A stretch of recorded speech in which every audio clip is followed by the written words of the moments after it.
maia, lea tātou tāpua i atu i lea tua.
Paulo, na wala awina ili finangalo le atua, e fai ma apostolo keriso, ile kale sia le atua o loo i Korinito, o e o whapa iaina ya keriso Yesu, o wala awina e fai ma tangata pa ia, a toa ma e wala awatu, ile suafa o lo tato wali o Yesu keriso, i mea uma, o lo lato o lii, a toa ma lo tātou, tātou te tālo. Anganga pa i ae lo mātou fiso soani sili sili. A nao i mātou e whaifua le nei tāpua inga.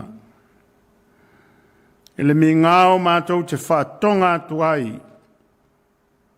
li lingi mai, li lingi mai mo i mātou, le kale sia ma le atu nuu, a mātou i foatu i au luma, i le nei tu aso.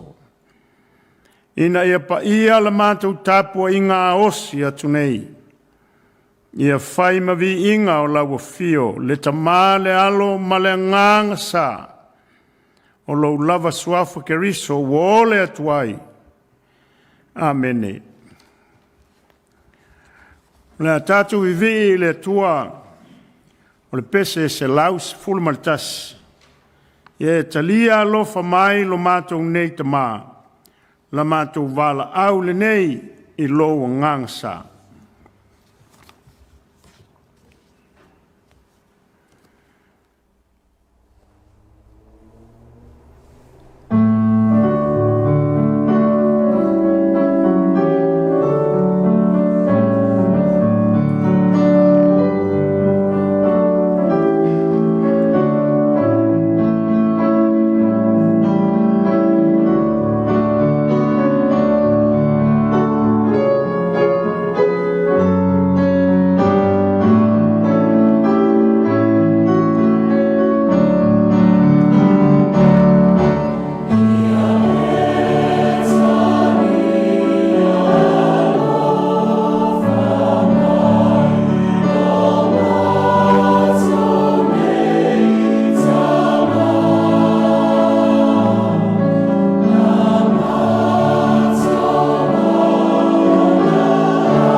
whaitawina o le tusi pa ia. Tusi filifilia mo le nei aso, o maumai le whengainga fōu, o le tusi mua I Korenito, e lona mata upu e tasi, o le whai upu mua e o le sifulu ma le iwa, o le atatou whaitau whelafoa I ai. Tusi mua Paulo I Korenito, e lona mata upu mua, o le whai upu mua e whaangata I le sifulu ma le iwa, o le atatou whaitau whelafoa I ai. O le mata upu o le nei aso, na wala awina e avea ma tangata pa ia. Call to be saints. Whafonga maia ia fionga ale atua. O Paulo, na wala awina il finangalo le atua e whaima apostolo Keriso Jesu. A toa maso sene lo tato uso.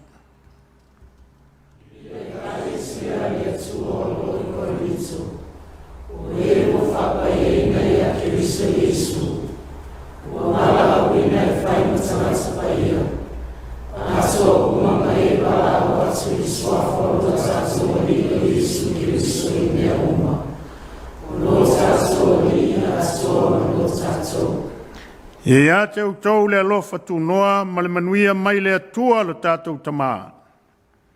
Tamā ma le alii o Jesu Keriso.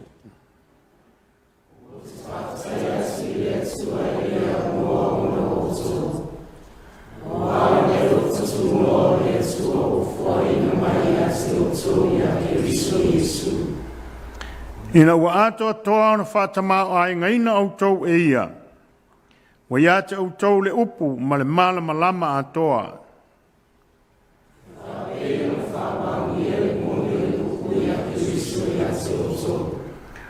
Lea wa autou le matitiva ai se mea alofa I tasi.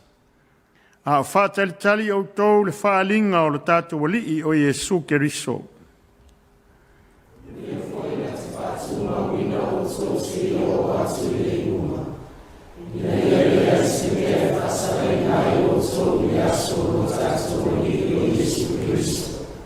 E whamaoni le atua. O le wa wala awina autou ina ia mafuta whaatasi malona alo Jesu Keriso lo tātou wali.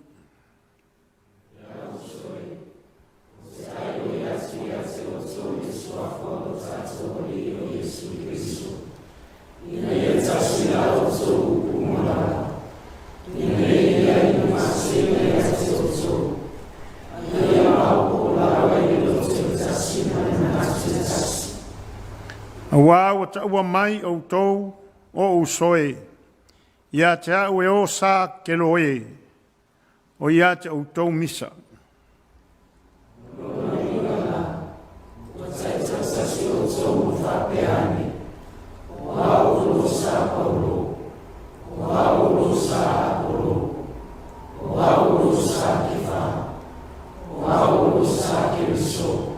Po vai vai ina e Keriso.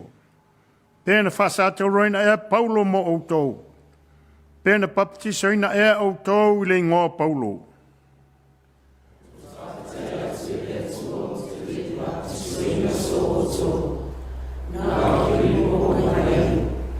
Ina nei whapea se tasi na upapatiso atu I lo nei ngoa.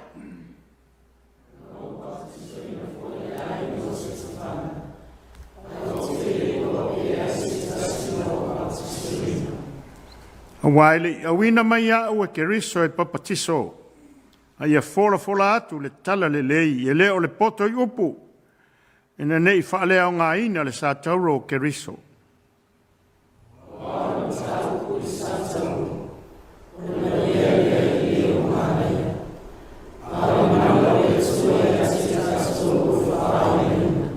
Ma le sipulu maleiwa. Awa ua tusia. O te whao matia le poto e poto. Ma o whaalea o ngā ina le ata mai o e ata mai. Toi sila le tusi e lua I Korenito. I lona mata upo e se fulu malitasi. Tātou te toi whaitau whelafoai ma le whaupe luas fultasi. Se o le luas fulmaleiva. Tu se lua I Korinito, le mata upo es fulmalitasi. Whaitau whelafoai ma le whaupe luas fultasi. Whaangata le luas fulmaleiva. Pei o te mae whai atu. O le lava lo mātou mālosi mātou te whai ai whaapea. Ai se mea e wha mālosi ai se tasi. O te whai atu ma le valea. O te wha mālosi ai fo.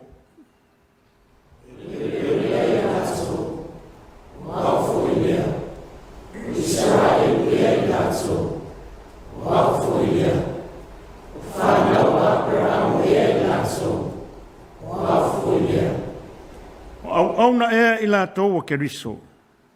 O te tautala pe se vale. Ua sili ngā luenga. Umatua tele I sasaina. Ua tele ona tuina I whale pui pui. Ua tu lasi I oti.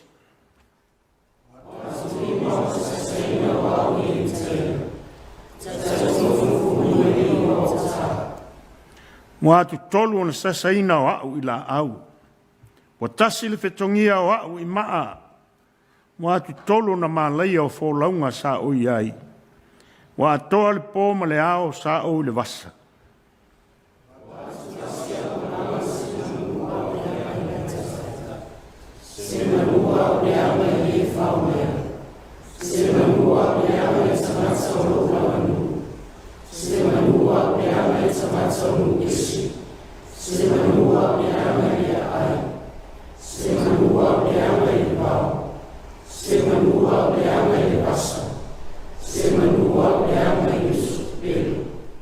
Na o le ngā luenga ma mawha ma le tinga. O le matala so'o. O le fia ai ma le fia inu. O le ana pongi so'o. O le maalili ma le le lava la vā.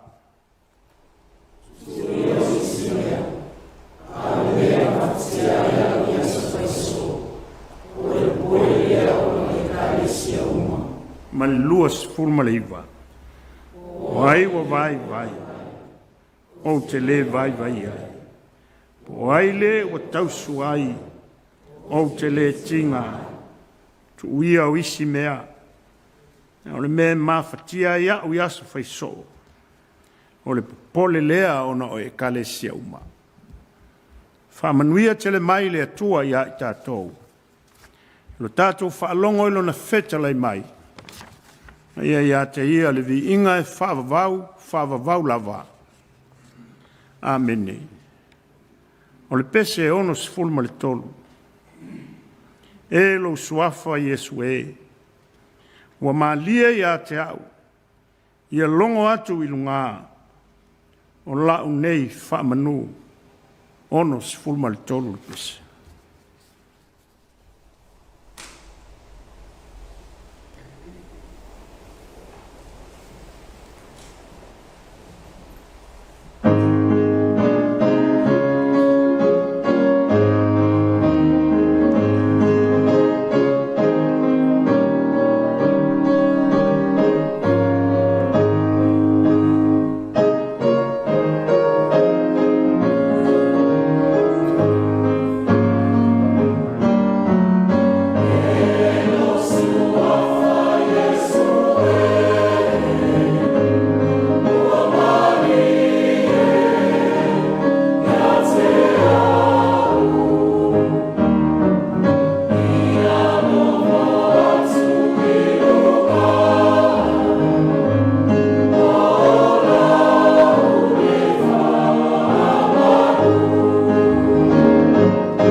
tātou te talo.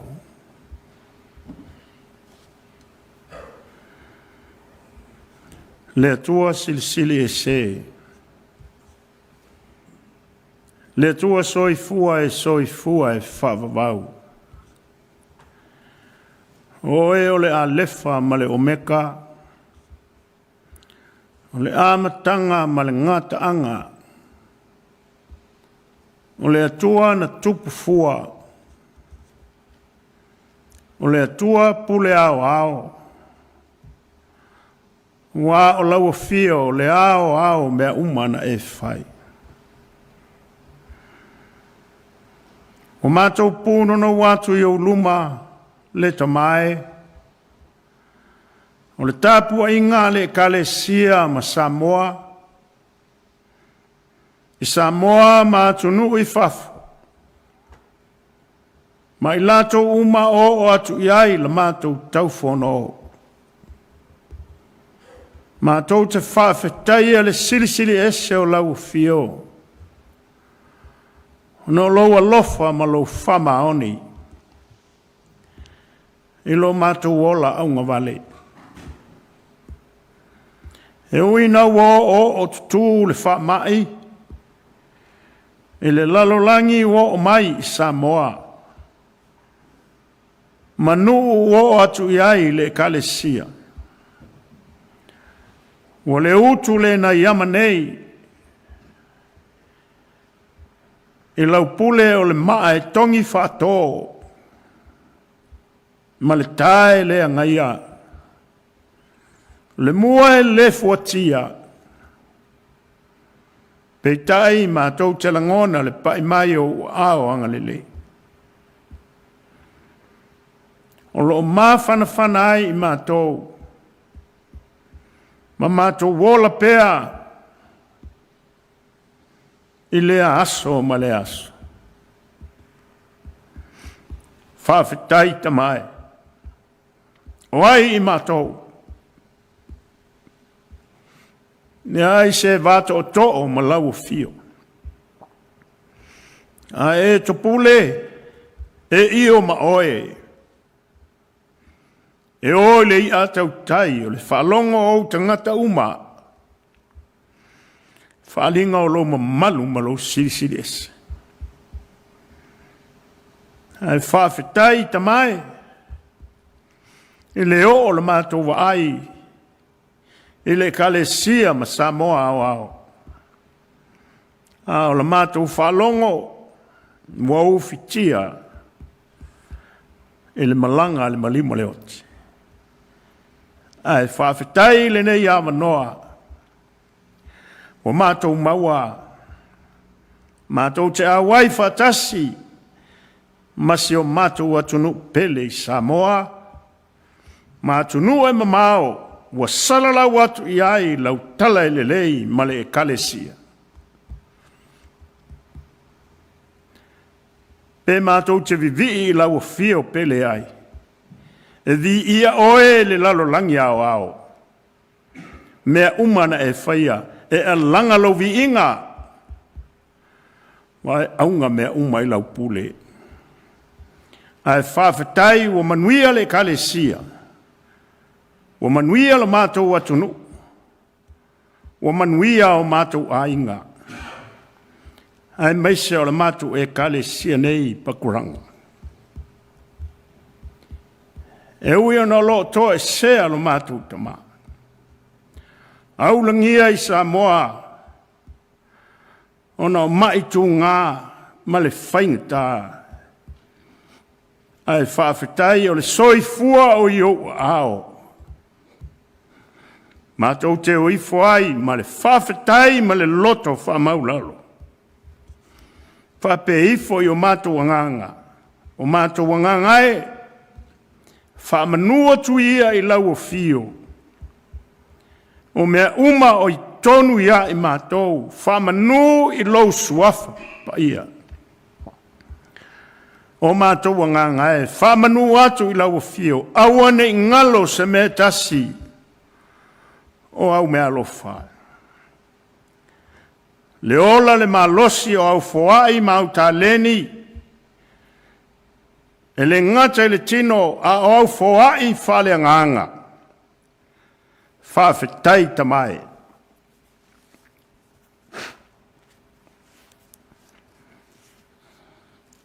E uma mātou upo.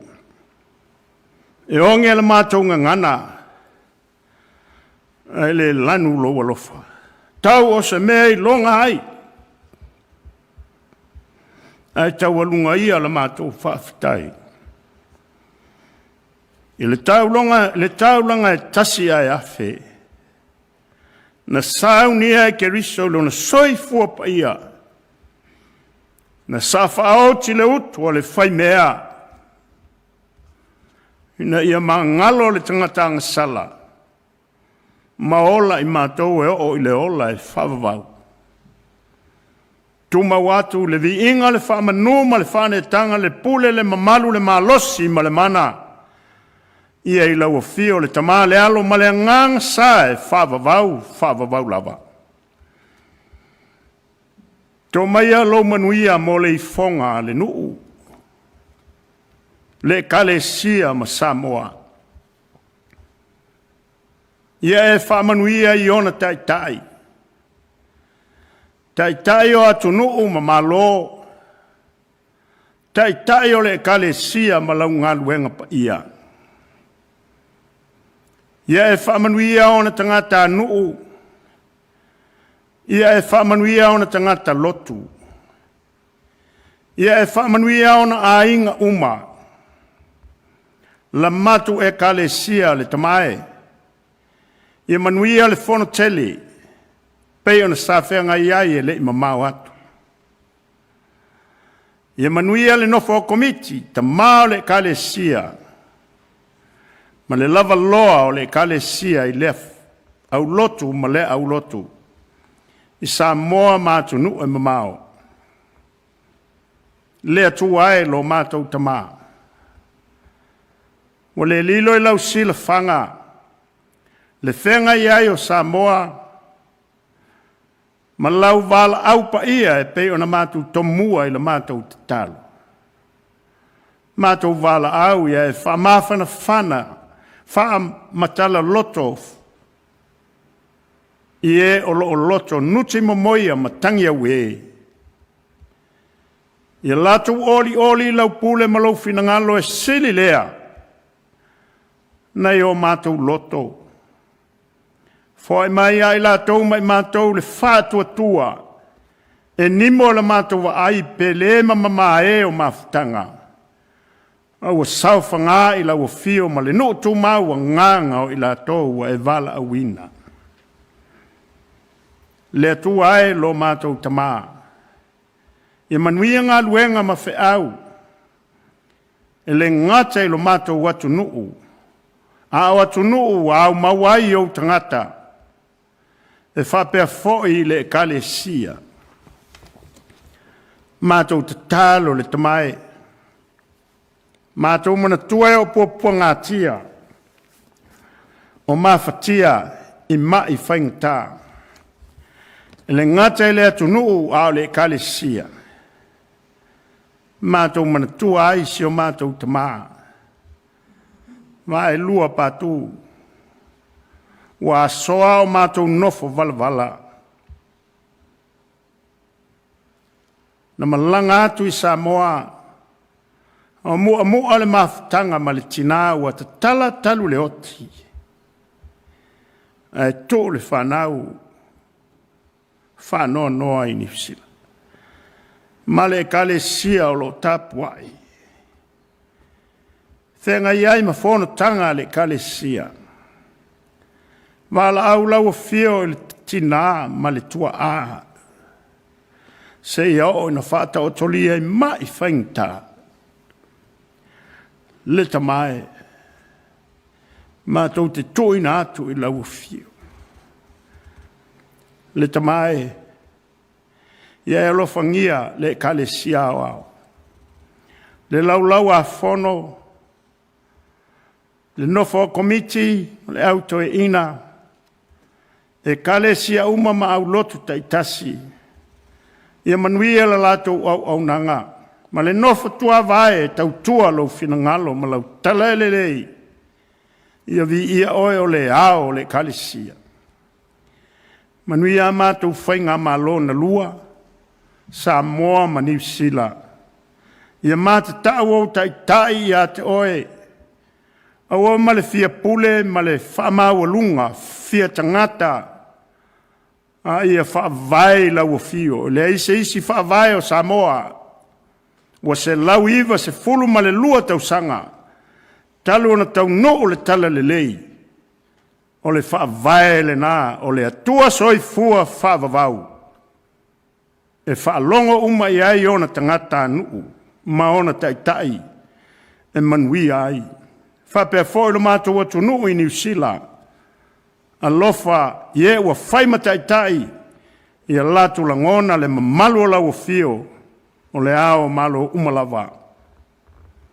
I tele o mātou manao, ai le mawhai ona mātou lau ina atu, ua umauna e sila fia, mātou te tatalo, whaifo mai langi, lo mātou manuia, i manao ua umauna e sila fia, e whaia pēlo finangalo, ai awa lava i mātou. Mātou te tatalo le atua, lo finangalo i le nei aso, i alu ma le mana, i le nganga pa ia o lau fio, to fasi le taua, manua lia le tu taua, maua nganga mo oe ma lau finangalo ma lau tala e le lei. Mafutaina i mātou o nisi nao mātou manao, whaatasi ma te talo lilo o le tangata malana, fola atu i lau fio e whaia lau finangalo, so ia o mātou loto. O mātou ole atu ala ia Yesu Keriso le li i malo mātou whaola. Amene.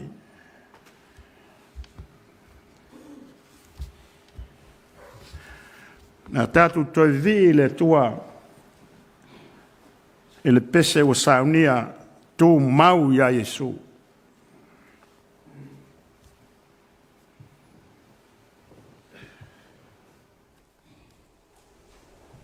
Oh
Tu mau i le li'i. Tu mau i le li'i. Molo manu malo.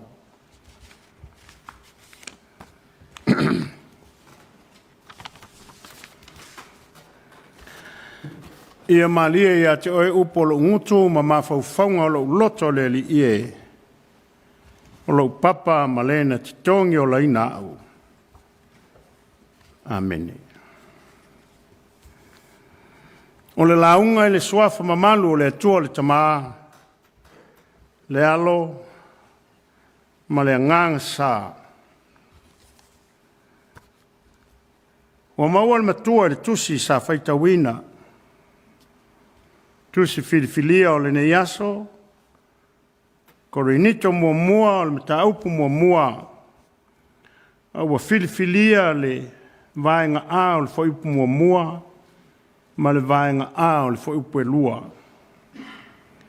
Ma le korinito e lua ilo na mataupu e sifulu ma le tasi, foipu e lua sifulu valu, ma le lua sifulu iwa, e umi le matua.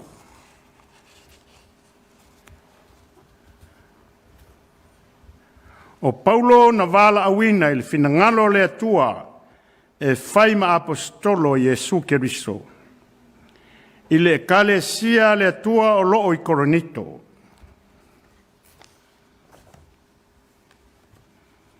Lua sifulu valu ma le lua sifulu iwa ili mta upue. Se fulu tasi o le tuse lua I koronito. Tu uia o isi mea. A le me mafatia ia u yaso faisoo. O le popole lea o na o e kale sia uma. O ai le o vai vai. O te le vai vai ai.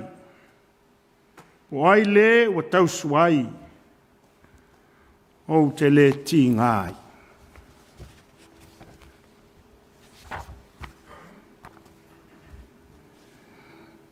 Wala awina e fai ma tangata pa ia. Called to be saints, lai plural, numele tele, tangata pa ia, tangata uma. E mua I ona o whatalo whatu. E le suafa mamalu o le ao le kalesia. Samoa, le atunu e pele. Ne tio foi a saafi tama e pelu. A o inu ese. Fa pena ona mato wofo lo fatu. Ma malu sa wo Samoa. Fa pe foi Samoa sae. Fa talo fatu foi le kalesia. Fa tonga Christian Samoa. Le lau le kalesia ma le fono tele o le fono sili. Le nofo komiti o tamaole e kalesia le autoina.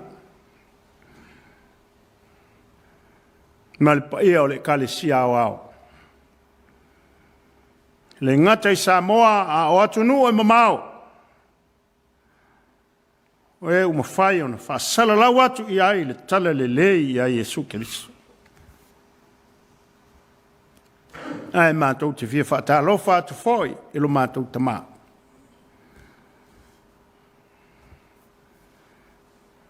Mo vai se ngā o mātou vai vasa. O lo tau malele e ui ona ole ainga moni ma le nuu. A o e ua o ngā luenga le atua. Ua o e ave le whiaua le atua I le toi fo. Talo fatu le sunga le toina. Ai lua patu. Tatu fiso tai pea e le au noa I a tatu te talo. Le au ma le pō. Mave ia se aso. E atusa ma le fina ngalo le atua. Ai tātou mafuta I nei mō tonga fitinga. o le tātou matua. O Paulo na vala awina i le finangalo le atua, e whai ma apostolo Iesu Keriso, i le kalesia le atua o loo i Korinito. Tu ia o isi mea, o le me mawhatia ia o yaso whai so, o le popole lea o na o e kalesia uma. Po ai le o vai o te le vai ai. Po ai le o tau suai o te le ti ngā ai. Upu mā Paulo. I lana tusi e kalesia i Korinito. Leo langa o Paulo e le tau whaamatalaina. O le tangata ua lau vi vilu ai. Lau whai tau tusi pa ia ma le au kerisiano.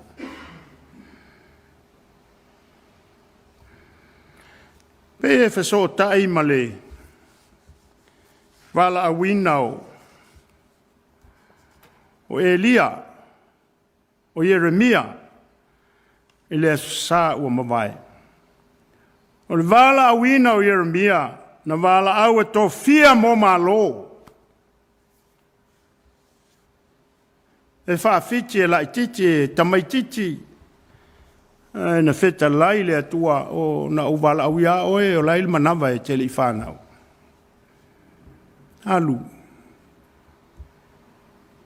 Tō fia oe tai malo. O upu i lo ngutu o te avatu, tau atu i tangata uma. O le fefe. Whapena foi Paulo. O Saulo o lona ingona wha e pelu. Ai o lona ingoa wha Roma o Saulo, o yo Paulo. O le winga o Paulo o le laititi. Lona winga e laititi foi ia Paulo. Le winga le nao le ingoa Paulo, laititi. Lona winga, wala aua Paulo i. Ai a tātou wawa e peia o Jeremia. E winga e sele wala awina o Paulo.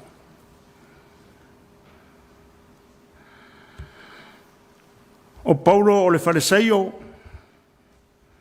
o le Peru, o le Iuteia, a o le Roma foi. Na onga ia Kamelielu. Ele se tangata la ititi Paulo, o le tangata poto, i poto i tūla fono, i poto fo i tusi pa ia. A e sa tau sisi upu tōu mai le whenga tuai. Nāna whaasanga taua ia Jesu. E tu tuli te linga o Paulo, pe a whaalongo i le suafa o le li o Jesu. A le tangata te lele fatu. E whialu ai, i tangata tai, e au mai ele whātonunga, e alu e sai mai le au kerisiano. E tala i atu le suafa i a Jesu Keriso, fusi mau mai. E wha masino ma whasa atauroina, ma whasi o tia. E se iwa aila ele whiriwhiringa o Paulo. Ili whatoa whiriwhiri i, wa lewa na whiriwhiri e le atua, o le tangata e whaima wā maipu o le tala le lei. Nea luatu ma le malosi lana, solo whanua. I le ala i taso, i tamaseko, o le tala tātou teilo. A le awa uli tini o le la. E aru whea. E lue whailo na tiute. Lona tiute. E fia iai, e whamaoni iai. E sa ua ai le li o Jesu. Ai na whaafua sei lava le teia le malamalam. Whai mai le mori mau le tātou te whaitauina. E o le lae, e la i titi lo le pupula na pupula ai. Le malamalama o kerisa. Una ona teia ati to i lo. Ona ruifoa tau aso. le ilo ma se mea. Ma le whaalonga tu ile leo, Saulo. Saulo? O. Se ale me wa sawa ma ye ye. O ilea. O ilea. O au o Yesu le wa e sawa ia. Me Paulo. Le se me te fina ngalo ai o te whai. Tu ilunga. O le valava oi ma le ipu e ma moli le tala le lei ma lo ingoa inu esi.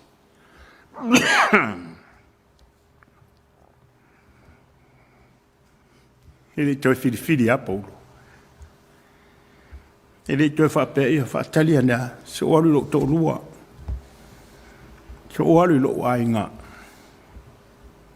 Ne ana wina le tuolpe. Anania fa pupula. Ai aluloa. Le alunga lava le nā Paulo. E toi tau matau pe anga vale. Na fully tua. Full turn. Ele ia se taimi na tātou whaitau wai. Nā alu toi whaavai vai.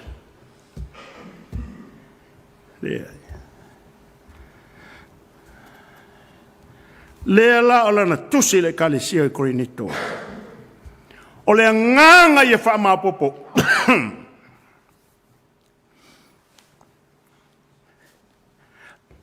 Le fe au ma le sa vali o le tala le lei wa tu inatu ia te ia. E le itoi mina. A le ala fo le nana sa wa inga i pau. Ona ua mau ia Yesu ke riso ma le tala le lei. A me sa tangata iu taia. Fato amua mua ona tutonga ae le moe fau o le tala le lei ia Yesu ke riso. Le ingoa ino ai tangata i utaia. Awa o whamaina i lantou i latou mesa whai ai. Ai ma liu toi tū. Le vai sū le nā Paulo. E na wana maua ke riso. Whai mai a ia. Ota mea uma. E na ua o maua ke riso. O te le toi ola. Te le toi ola. Ke riso o ola i te tonu ia tea. Mai ai la lo le leanga ma le whapaupau. Ma le ino ia Yesu ke riso. Tu Yesu le loto wa fua e toi whaalongo. I seisi lava ingoa e o mai ilo na loto.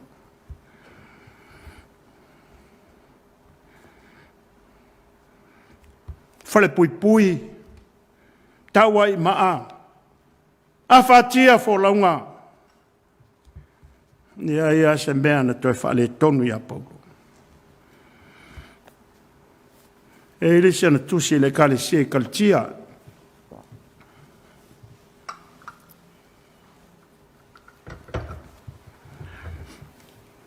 Wa umal tusi. Nana tusi la tusi kaltia. Ai tusi mai fo le pui. Le sile meo fo fongia ai Paulo. E sai fili. Lima mavae. Ai ma fai ona tusi. E pongi sa le potu. Ai mana malama i fonga o le li o Yesu. Tau tango e langa peni. Tusi fa malo si au. I le kalesia, ma le kalesia. Fai tau mai tusi a Paulo e. Mo mua address o Paulo. Uma on address leole e kalesia. Le kalesia Filippi. Umalo. O te whawhetai le tua. E se le manai. E le whawhetai Filippi. Whawhetai Kolose. O te whawhetai le tua i o manatu uma i ate outou. E mua le tua. Mai fea. Le ia se si mea o te la tua Paulo. Lana tusi le kalesia i kaletia. Whai unga tau whai tau. Ua uma le tusi. O ta tia lana peni. E mawhau se whe au. E tau alunga ai le tusi le kalesia. Ona tilo leo ia. Ma vai atu. I fili o noi ona. O le ata o kaisala. Le ata o kaisala. Vai atu le fai toa. Le ata o kaisala. Vai atu I fafo. I la eio. Leo. O le pūlou. O tau au. O le fatafata. O ata o kaisala. Pera pau wa maua le me tau lungai la tusi le kalesia le foa le na tongi e iau le tau ainga o au sea le maila le na sasa iau auna popuanga ai en tatu falo le mafo ele na mafuai fa meloa kalatia a mata tu nei awane toi fa lave mai se tasi o lo tau ave ina lo tino fai longo keriso a fai tau ave fita fai longo kaisala le ai o au te tau ave lo tino fai longo keriso mai fea to fia fai matangata pa ia fai matangata pa le kalesia Samoa, I tato uma wa wala awina e whaima tangata pa ia. Pa ia whapewhea. Pa ia I mea umalawa. Pa ia le tino loto male nganga. Pa ia neita e au ye lua e o le oti. E leo le pa ia nei, e toi titi ane le pa ia. Pewhea pa ia nei loa tu whafo watili aione. Ma fia le pa ia. Vala awina e whai mo te ngata pa ia.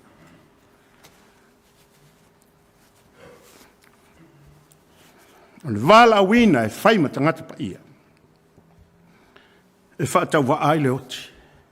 E le toi manu ai le ola o Paulo. O le tangata na vala awina e whai mo te ngata pa ia. O sauni Paulo e alu I Roma. I ona whaamasinonga.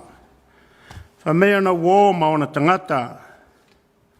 Paulo, oe I loa nā pelu ma watongi ma tau lai whaatali mai a te oe. Ua te alu. Whamei Paulo.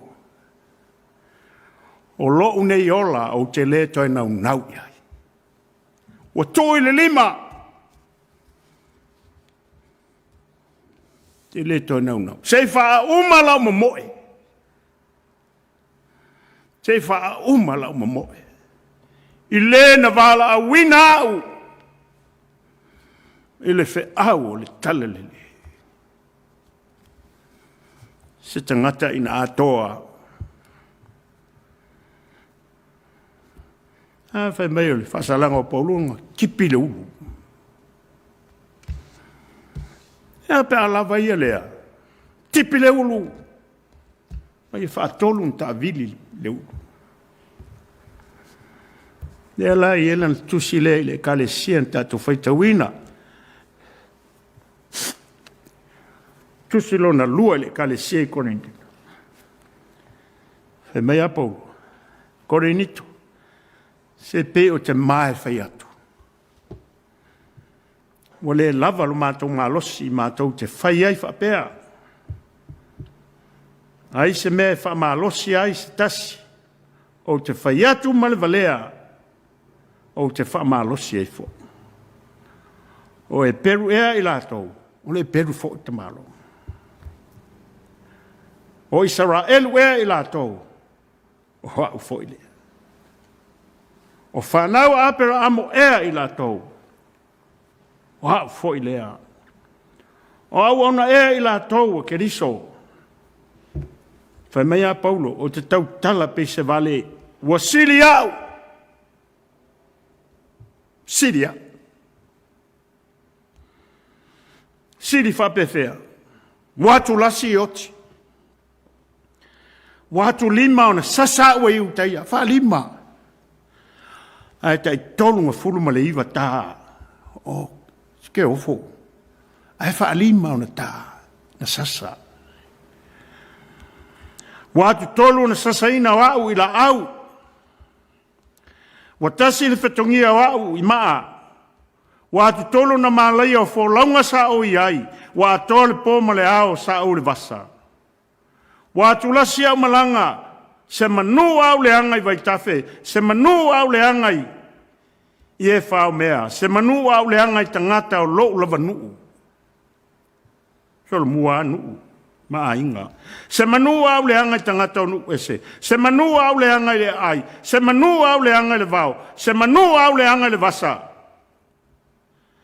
Se manu au le angai uso pelo. Na au le ngā luenga ma mafa ma le ti ngā. O le matala so le fia ai ma le fia inu. O le ana pongi so le maa lili ma le lava la vā. Oka oka. Oka oka le angoango popua ngatia. Ai whai mai apau. Tu ia o isi mea. Ona ti ngā ma ona mawhatianga. O le mea mawhatia ia o iasa whai so. O le popole lea ona o e kalisia. Wa whatau wa ona ti ngā. Ona puapuanga. Ai pele ia te ia le kalisia. Ale se au lea wa tuina atu.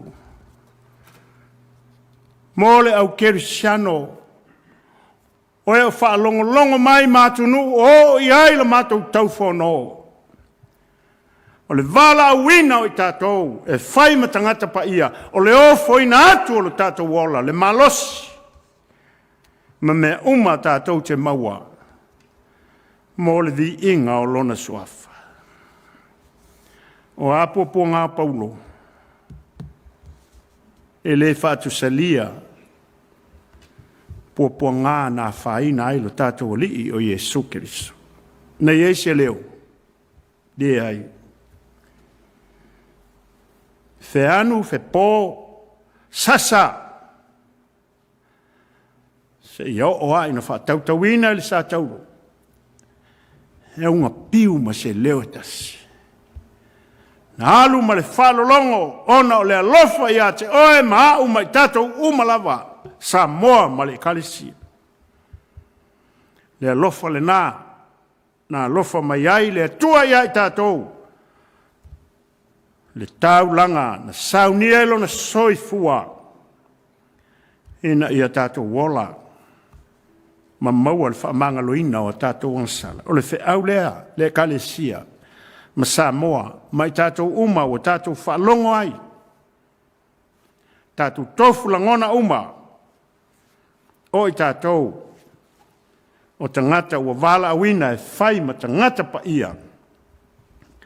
Ina ia vi ia aile pa ia sili ese, o le atua lo tātou tama. Amen.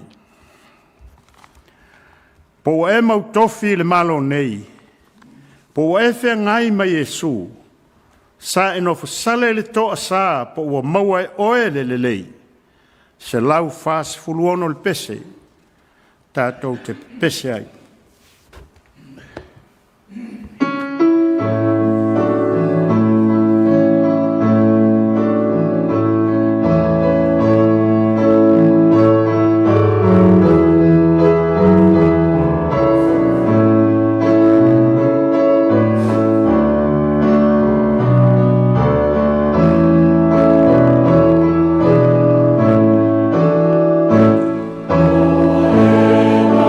Oh,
o le talo whamanuia.